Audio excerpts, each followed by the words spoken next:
Hey, thanks, Scott. I hope everyone can hear me. If not, just throw that into the Q&A or the chat, and we'll give you as much attention as we possibly can. So Switchfast is a managed service provider that caters to small and medium-sized businesses. And so this presentation today, we'll just review the most common mistakes all small businesses and their employees and their leadership make nowadays.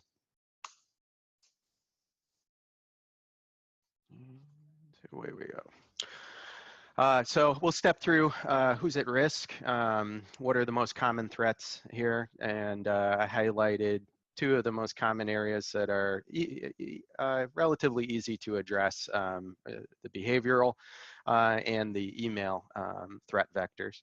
And we'll talk a little bit more about overall fixing security gaps. And then I'll turn it over to Tim to further expand on how Switchfast can be your partner in cybersecurity. So a lot of small businesses don't believe that they're at risk. They say, well, we are not the Pentagon, we're not a Fortune 500 company, who would want to gain access to our IT environment? But you are prime targets precisely because the attackers know that you are not going to put up a strong defense. And so they can go in and with the amount of effort that it would take to breach one Fortune 500 company, they can get to 1,000 small businesses and pull together that information and sell it on the dark web. We did a white paper, which will be available to you as well at the end of this presentation. And you know, those small businesses in our study that suffer a breach are likely to go out of business within 6 months. Over 60% is the discovery we made there, and that's due to, you know, loss of reputation, and who really wants to do business with another business that didn't safeguard the information that they were entrusted with. So it leads to loss of new business as well. And again, this starts with leadership. They need to put thought and effort into cybersecurity, no matter the size of the business. And only 1 in 3 business owners, 1 in 3 business owners have no safeguards in place to combat a cyber breach. As we said, small businesses are prime targets because, you know, it's hard to have a dedicated IT resource. Usually we see someone like the office manager, an administrative assistant who's somewhat, you know, savvy with technology. They get trusted to head up any IT efforts and maintain the systems in the organization. Just a general sense of, you know, oh, I know all my employees, I trust them to be smart and not fall victim to hackers. That's good from a cultural standpoint to have that trust in your employees, but you need to empower them with additional help, and we'll go through some of those in future slides here. And then internal disagreements about the severity of cyber attacks. So, you know, 35% of employees are convinced their business is not a target of cyber criminals. Over 50% of the leaders of small businesses are convinced that they're not a target. So we need to bring some reality to this situation and make everyone aware that small businesses are targets and we need to act appropriately. So again, you know, what cyber criminals do is gather information, aggregate it, and then sell it on the dark web. Dark web is an area of the internet that's not browsable through your standard web browser and, you know, typing an address in or Googling something. This requires usually an invitation from another threat actor. It requires leveraging technology to sort of ricochet your connection throughout the world to preserve anonymity, and it requires some know-how on how to get to the dark web. Once you're there, what's been stolen from small businesses is confidential client information. personally identifiable information. And you say, well, you know, things like addresses and phone numbers may not be that big a concern, but when they are leveraged in future impersonation attacks, so that's when they become a problem. So a threat actor gathers information about your clients, and so now Acme Company, he knows their phone number of their CEO, and now he can use a voice over IP phone to present that cell phone number of the CEO to call into the company and request certain actions, impersonate that CEO, or send a text message from it, spoofed as that phone number. So that's why that information should be protected as much as the more common, you know, Social Security numbers, credit card numbers, that sort of thing. And, you know, banking information, routing numbers, account numbers, all of that can lead to money being stolen or actions being taken that severely damage the organization's reputation. So what are the threats?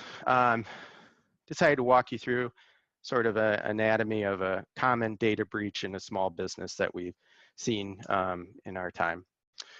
So a 25-person marketing agency, everybody knows everybody in the firm, has a work from anywhere policy, which they leverage laptops and cloud-based Office 365 for email and file storage. Got it up and running with the help of, you know, somebody's brother or sister, and now it's off and running, set it and forget it. The employees don't really receive any formal cybersecurity training. There's no written IT security policies, so that you know, gives them carte blanche on the company supplied laptop to mix business and pleasure. You know, they're tweeting from their personal accounts as well as the business accounts. They're on Facebook, in addition to maybe accessing client records. And last but not least, there's no good guidance provided on password management. So how does this play out? Password reuse without, you know, good training or things like that. The employee may use their same personal Facebook password on the corporate Facebook page.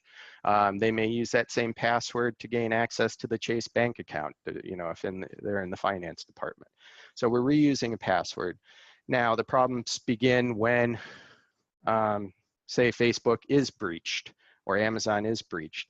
Now that pairing of the corporate email address with that password can then just be taken up by a threat actor, and they use that information to log into, let's say, their Office 365 account, the end user's Office 365 account. No multi-factor authentication has been set up by the organization, so now we have an account takeover situation. The threat actor is inside the end user's mailbox, can see the way they communicate with clients, capture their exact language, maybe reuse an email message previously, and they'll go in and create rules to hide that they're in the mailbox. So anything they send, they'll mark it for deletion and purge it immediately. That's one common rule we see. Or if they're going to siphon off the email, forward it to the threat actor's Gmail account or something, they'll create a rule to hide the fact that those are being forwarded off. Now, they're in the system, so they can obviously gain information by just reading the emails, but a lot of times we see them take this a step further and say, okay, let's request an invoice be paid, or let's request a wire transfer for services rendered, or let's request some juicy information. And they impersonate the person whose mailbox they're in, and they do it effectively because there is no spoofing going on. This is not a fake out. It's actually coming from that person's mailbox. So it passes through to the organization's clients and can lead to them wiring money to a threat actor, and it's gone forever, and you have to involve the police or the FBI. So let's say a client responds back, hey, this doesn't sound like you. Why are you requesting I wire money for this project? That may be the only way, or a phone call may be the only way that anyone realizes something is wrong in this scenario. But by then, the damage is done. It's potential loss of business for those clients directly impacted by this breach.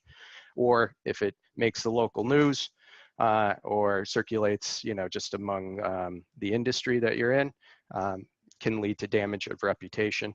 And in the worst case scenarios, requires legal action, either to acknowledge the breach or restitution for actions taken.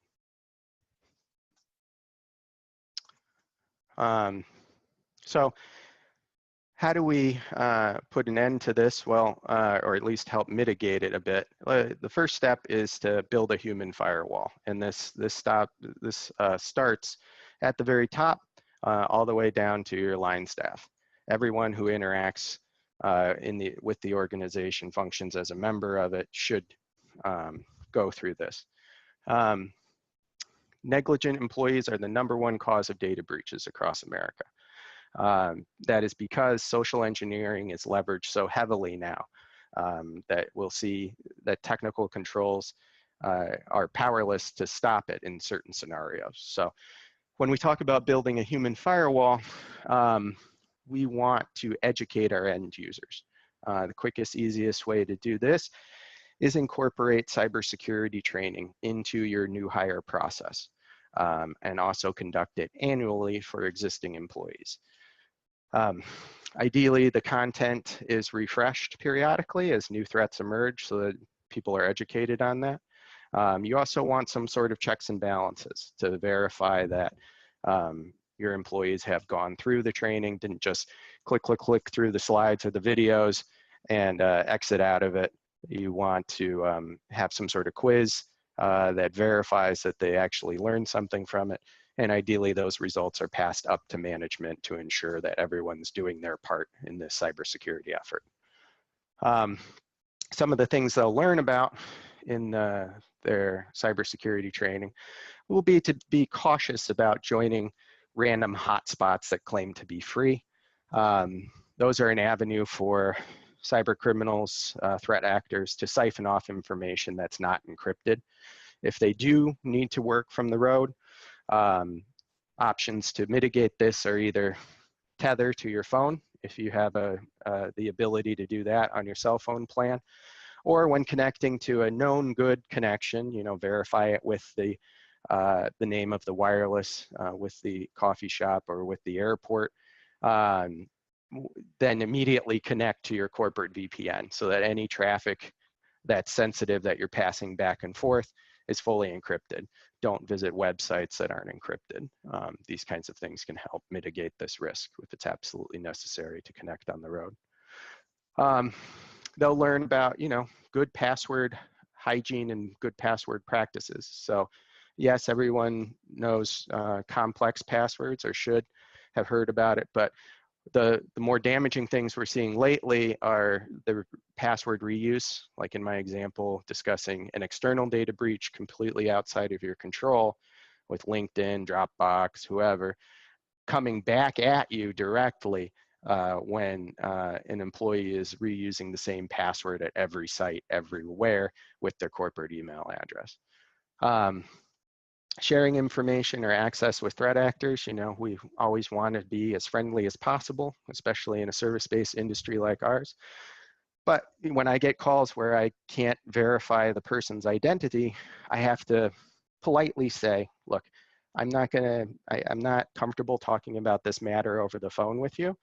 I'm going to call back in through your main corporate line. I'll navigate your phone tree, and I'll get your extension, or through some other means, I will flow to you, and then we can re-engage. This is my method of verifying that this is the person works for the organization that they're telling me they do. It's okay to ask for identification. It's okay to call back to the home office and verify the name of the person that was sent to your office, especially if they're handling sensitive information. And again, putting protocols in place can be very helpful. So for example, wire transfers, instead of just letting those go out, perhaps you put a threshold. If it's over $10,000 or whatever number would significantly hurt your business, require that the bank call the CEO or the CFO and verify that the transfer is authorized. That can help prevent financial breaches from happening. So, like I said, these habits permeate every small business until they take up a cybersecurity practice. So many employees and leaders connect to public Wi-Fi without using a VPN. Those numbers need to be brought into check. Multi-factor authentication has become available on almost every email system that's out there, whether it's your personal Gmail account, Yahoo, Outlook.com, what have you. Even more so in the corporate email environment, if it's Google Apps or Office 365, leverage multi-factor authentication wherever and whenever possible. One additional word of advice with multi-factor is if you have a choice between using a multi-factor authentication app on your phone or just receiving SMS text messages, always opt to use the app on your phone. I've seen cell phones get their numbers ported over to threat actors, and then they have the ability to bypass multi-factor authentication. Again, more on protecting those passwords. If you're on the road, forgot to set your out of office, something like that, not a great idea to call up your friend at work and say, hey, log into my email account, please, and set my out of office, or you know, check on this calendar appointment or something like that. Always better that you do that yourself rather than sharing passwords, because you don't know what that person's going to do with that password, or unintentionally, maybe they type it in on their computer and they have a keylogger from a threat actor running, and now your password is compromised. And then trying to separate business and pleasure. So if you go home, want to jump onto Facebook or something like that, ideally you're doing that from a personal device, your home computer, a home tablet, something like that, where you're siloed. Doing that from a work computer, while convenient, can lead to unintended consequences and cybersecurity risks. So these are top ways to help reduce this or mitigate this bad behavior: enabling multi-factor authentication, reminding everybody to work with a VPN when remote.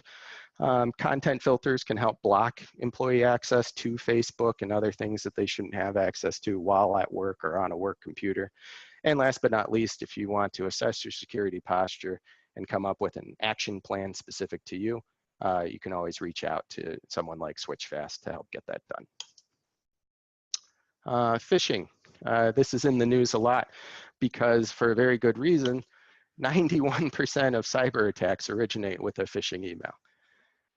Email is the way we communicate nowadays in the business world. And so threat actors know this. This is the single best way to get into an IT environment. How do you know if you're susceptible to this? Well, a lot of small businesses don't know, because 65% of them have not tested their readiness. So even if they're checking the box on, yep, we do cybersecurity training, yep, we do it annually, you need to trust but verify that assumption that you have a good security, a well-trained security team or consciousness in the organization. You do that through a phishing simulation. You enlist the help of, again, IT advisor partner like Switchfast. We construct an email message that is mimics, say, a password reset from Office 365 or a bank notification. We work with one individual in the organization to inform them, hey, this is the week we're going to do it, but don't tell anybody. And then we send it out to all your employees, and then you get a report back of who opened the email, who clicked on the link that took them to the fake Office 365 website, who entered their credentials into that fake Office 365 website. And now you know who needs to be retrained or have a reminder about the cybersecurity policy in your organization. And again, this is not just for staff. Most importantly, it's for the leadership of the organization. The CEO, CFO, COO, so on. They have access to the juiciest information, so they need to be the most well-trained, the most cautious. 20% of small business leaders have fallen victim to a phishing scam, and the consequences can be horrible. When leaders in an organization are targeted, we call this whaling. An attacker may spoof the email to look like it's coming from a trustworthy source. Oh yeah, hey, I met you at such and such trade conference last month. Really would like to show you my product or service. Please click here. They target these high-profile individuals to gain sensitive information. The scary part is, in that example, I gave a link, or sometimes they'll send a file, but in a lot of cases, there's no payload.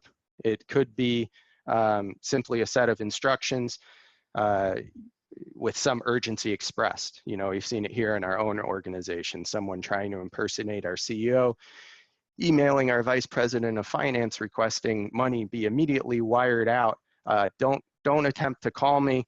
I can only communicate through email. I'm in a highly sensitive meeting with our banker. Please do this right away.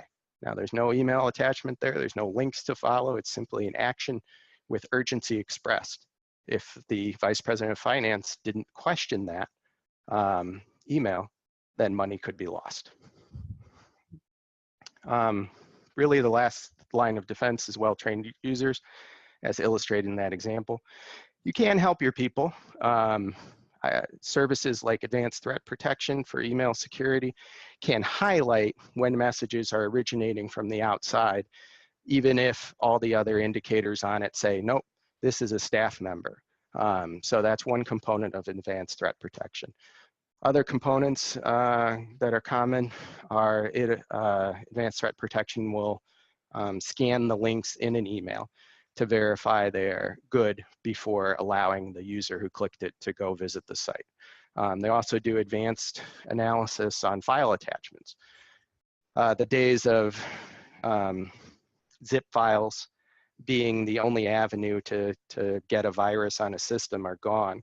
Now we're seeing Word documents, PDFs, Excel spreadsheets, either having macros in them that call out for file downloads, or or use tools within Windows like the command line or the PowerShell to leverage sophisticated attacks. And so not your traditional attachments. The advanced attachment scanning actually opens each file and watches what it does and looks for bad behavior. Like, oh, this Word document is trying to phone home to the Ukraine. That seems unusual, and then blocks that from going through to the end user. So again, training is key. Hold it regularly, incorporate it into your new hire process. Supplement with technical controls wherever you can, such as multi-factor authentication or advanced threat protection. And again, seek experts when you need it. Okay. So plugging these holes starts with awareness and understanding. Again, that human firewall component. You can't hold your employees accountable for a breach if you don't prepare them on how to prevent a breach in the first place. Preparation is key here.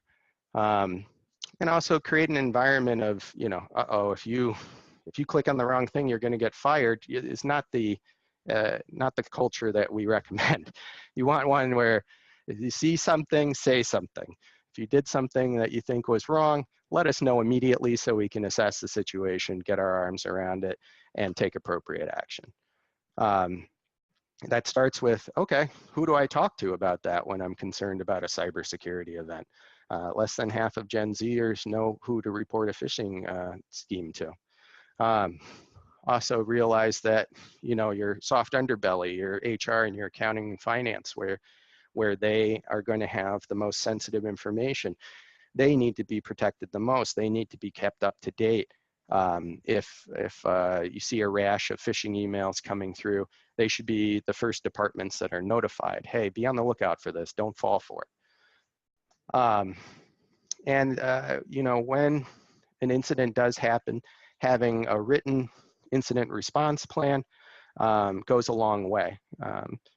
You know, I always talk about the miracle on the Hudson with the plane going down in the Hudson River. Sully, you know, guided that to safety, no loss of life. And if you listen to the black box recording there, he actually pulls a binder and starts going through instructions on how to conduct a water landing. Now, this is a very veteran pilot, did simulations, taught classes on how to handle this, but he didn't wing it. He followed the instruction manual, and he credits that with some of the success of the landing. So have an incident response plan in place. And get some written policies. Here we have an example of a clean desk policy. But again, this goes back to empowering your employees to know what's right and what's wrong in the organization. So a clean desk policy just can be a small paragraph in the employee handbook in the cybersecurity section or cyber policy section, explaining that, you know, passwords written down are not allowed to be present in the open. Any password written down should be shredded after it's used and captured in ideally a password management tool or something like that securely. But yeah, getting policies written down is helpful. Again, they don't need to be draconian, but it's only fair to your employees that they know what's right and what's wrong. So at this point, I will turn it over to Tim for a little bit so he can talk about how Switchfast can help you in these cybersecurity endeavors. And after that, we will step through any questions and answers that, and get you answers to anything you may have. Great. Hi, everybody. Thanks, Nick. As Nick said, my name is Tim Schmidt. I'm our Vice President of Sales and Marketing here at Switchfast. And I just wanted to take a few minutes just to explain who we are and what we can do to help. And then we'll turn it over for any questions. Nick, if you could advance to the next slide, I'd appreciate it. Switchfast began business in 2001. So we've got almost 2 decades of experience at this point. Naturally, when we got started as a startup company, you know, we tried to be all things to all people and tried to kind of figure out what we wanted to be when we got older. But now, as more of a seasoned, mature organization, we are squarely focused on the managed services industry and business, and for Chicagoland small businesses. So we are located here in Chicago. Almost all of our staff is here in Chicago. I've been with the company for 3 years. When I started, we had about 40 employees. Today, we are pushing 70. We've been growing real rapidly. We're very proud of the fact that we've been on Chicago's best and brightest companies to work for 2017, 2018, and we were nominated for 2019. We find out in the next few weeks whether we made that list, but we are very positive about that. Looking forward to winning that award and continuing it. It's a great testament to the top talent that we hire here at Switchfast and the process for it, led by our HR manager, Victor Kelly, just some outstanding individuals. We are located here in Ravenswood, which is just north of the city. And again, all of our staff is here. So when our clients are speaking to somebody through our 24/7, 365 help desk, they're speaking with Switchfast employees, more than likely located right here in Chicago. The other thing to mention too is that Switchfast is third-party audited for IT security and compliance. And I point that out because I think that's really important. And if there's a takeaway too for you guys, if you're out there and you work with a managed services provider, or you work with a consultant, find out what their pedigree is, find out what their background is, and what do they do for their own stuff. I can tell you that MSPs like Switchfast are targets for cyber threats. Why? Because we manage hundreds of clients. We manage thousands of end users in their environments. So we are a prime target. And Nick, who leads as our CTO and our security officer, and I want to talk a little bit more about Nick's background because he glanced over that. But we take it very seriously. So we pay a third-party company to come in and make sure that we've looked under every rock and we've we've made sure to dot all the I's and cross the T's and certify that we in fact know what we're doing. I think that's really important. If you just work with a single provider, find out what that person's background is as it relates to cybersecurity. What kind of certifications do they have? I think that covers that. So, Nick, if you could advance to the next slide real quick. The other thing to mention too, you can take our word for it, but rather than that, you can do your own research. If you go out to clutch.co, which is a great website, it's similar to like a Gartner for small to medium businesses in the B2B space for technology. Switchfast is rated #1 out there as one of the top managed service providers, and that in this particular IT leaders matrix, that was across the country. So we've done really well, and they've got some great reviews and from our clients and case studies out there as well. Next slide, please. I wanted to mention this. That's Nick Vargas, our CTO. Nick's been with the company. He's one of the partners of the company. He's been with us for over 16.5 years. Again, Nick, didn't mention much about his background. Nick is a certified information system security professional, a CISP, which is one of the most coveted IT certifications out there. He knows his stuff. He leads our cybersecurity initiatives and also does all the due diligence around what kind of technology and what type of services we get involved in. And I can tell you, being on the sales and marketing side, where I'm always looking for, hey, what is the next thing we can sell our clients and do whatever, Nick always is pumping those brakes to make sure, hey, is this something that we've done our due diligence on, that we feel strongly in, that this is something we want to deploy out to our customers. In 2017, we were written up in CIO Review for the 20 most promising IT services companies. Again, that was 3 years ago. We've almost doubled in size since then, so I think they were right on with awarding us that. Next slide, please. So you can certainly follow up with me for more info on kind of what some of our services are, but we do provide 24/7, 365 support. MaxPro is the name of our managed services, from monitoring to help desk to getting into more of these specific areas of cybersecurity and CIO services. Nick's in charge of our client services division. He has 4 CIOs that are assigned to our clients, as think of it as a fractional CIO that handle IT strategy, planning, budgeting, and really identifying the risks in our clients' environments that they need to address and helping them plan for that. We didn't really talk about, what do you do after an incident happens, because it's not so much if, it's oftentimes when, because there's sometimes there's something, whether it's a simple link that's clicked and perhaps email is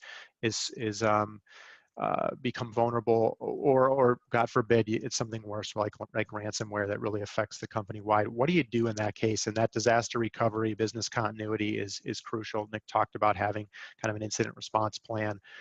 Having a good DR strategy is in place. And I think one of the recommendation I have is if ask your current provider, ask them ask them for a quick test. Say, because often it's not, hey, are we being backed up? Because the answer is yes, we're being backed up. Got some backup in place. What's more important than that? What does the recovery look like? So ask your provider, say, hey, can you recover for me, from 2 weeks ago, I need this directory. I need this folder out of our files, see how long that takes. How long does that response take? That's going to give you a glimpse of what it might be like when the real thing does happen. And it might not just be that folder that you need, it might need your entire file server or your entire database or something like that. So go through the test, make sure that you don't wait until game day to test this out, that you do it in advance. Next generation antivirus, it's behavior based. It's not just based on those virus definitions and things like that anymore, because you've got to be out and in front of it. Advanced network monitoring and email security. As Nick mentioned, email is a huge vector out there for it. And so we do a lot to put some email security in place, from URL rewrites to anti-spoofing, to sandboxing of attachments and all types of other things we can discuss with you. The training and simulations are critical. If that's just one real easy thing to do. I mean, I say easy, it can be very inexpensive. It can be harder to do, because this is about getting your staff It's about adopting a culture that takes IT security really serious. So that training, we offer it to all of our clients. We provide the certification that shows that they've passed those tests, and then we can drill into other areas, people that might need additional training. The simulations are crucial. We do them internally. Again, we're IT professionals, but it's making sure that we're staying, top of mind and looking out for those ways that somebody might be trying to trick us through those phishing threats. Remote on-site support goes without saying. We will provide a download to the complete white paper. It's many, many pages, lots of good information for small business out there.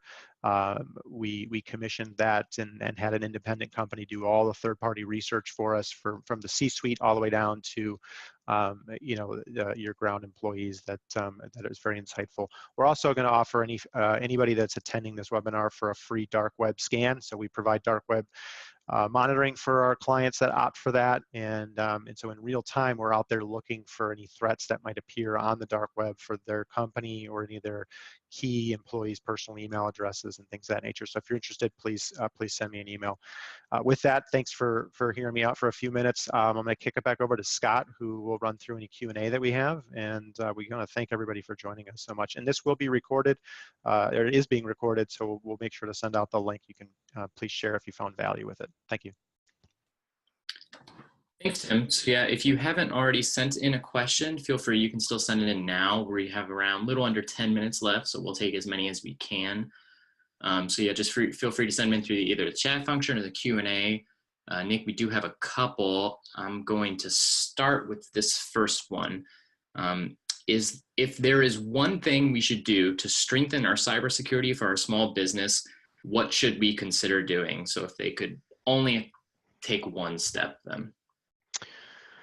Only one step. I would say go for the advanced email security protections. You can add it to anyone. You could add it to an on-premise Exchange server. You can add it to Office 365, Google Apps. It just functions as an intermediary for all email that's flowing to your organization. It stops at the email security provider, and that's where these additional checks that Tim and I mentioned happen. The URL checks and rewriting, the attachment sandboxing for everything, not just zip files, but also your normally mundane Office and Word documents and PDFs. And last but not least, the additional scans for markers of impersonation and then flagging that message as suspicious. And I say that one simply because of that statistic that I put out there previously. 91% of all breaches are going to start through email. And yes, some social engineering attacks have no payload that ATP will detect, but it is a great additional layer that can call attention to spoofed messages and help head off those kinds of events. And another question we got then goes, I use a Mac for my small one-person business. I've heard conflicting info on whether or not I should install antivirus software. Any recommendations? Yes, I would always recommend installing antivirus software. I mean, although the days of signature-based antivirus are numbered, and although Macs are not as large a target as Windows-based systems, it's still an item that I would never say, oh, you don't need that. It protects against old threats that are still running around out there, even if it isn't the Cadillac that protects against the newest threats. Always have antivirus. And one other thing too to mention on that, is I've never heard any downside of having antivirus. I mean, with the exception of it might have gotten in the way of maybe a false positive, like it prevented a program or an attachment or something like that, which gets in the way of usability, and nobody wants this. Security and usability and that user experience are always oftentimes at the other sides of the spectrum, and so there's a balance there. But get some antivirus for your Mac. There's some that are better than others, but yeah, definitely recommend it. Thanks, Tim. And then one we just received, you suggest directing all employees to use password managers, excuse me, are they safe? Yes, you know, I preach complex passwords, unique passwords for every site that you use, and fair enough, that is difficult to maintain all that. And you know, keeping it all in a spreadsheet or written down in a notebook is not ideal. So password managers like LastPass, Dashlane, KeyPass, 1Password, these sorts of things are good. As far as an organization though, I would not tell your employees, hey, go sign up for the free LastPass, the free Dashlane, and go ahead and start using it. Because now that employee leaves the organization, they take that information with them if they linked it to their personal Gmail account. And that exacerbates the security problem, doesn't make it better. All of them offer paid team or enterprise packages that allow you centralized control over who can see the passwords. You can change them on the back end and update the central password repository. You can audit who's using what passwords. You can control which passwords they can see. And most importantly, you can revoke their access to all passwords when the time comes. And then another question we just got. We recently purchased advanced threat protection for Microsoft 365, but it still seems like we are getting a lot of phishing emails throughout our firm, similar to the ones you spoke about impersonating our CEO asking for money. Any way to prevent this? Yeah, Microsoft's implementation of ATP, they're not the only game in town. There are various other email security providers out there, Mimecast, Proofpoint, Barracuda, who else is out there? Sophos. They all offer variations on this. Microsoft is checking a box. Yes, we offer ATP. It usually requires some significant tuning to have the maximum effect. And that's where an IT partner like Switchfast can be engaged to help review their configuration and make some adjustments. There is a tipping point, you know, it's sometimes, again, dictated by the leadership or the culture of the organization where, you know, how much is too much. Now some relevant emails are going into quarantine, and if we don't have a good process to check out that quarantine regularly, then that can irk some users and cause them to ask that it be shut off. But we have good success with ours. That we leverage Mimecast. We're a Mimecast partner, and we're happy to help with that also. But I have to say I'm pleasantly surprised with how well Mimecast works out of the box, and then with just some additional tweaks and touches, we've made it successful at a multitude of clients.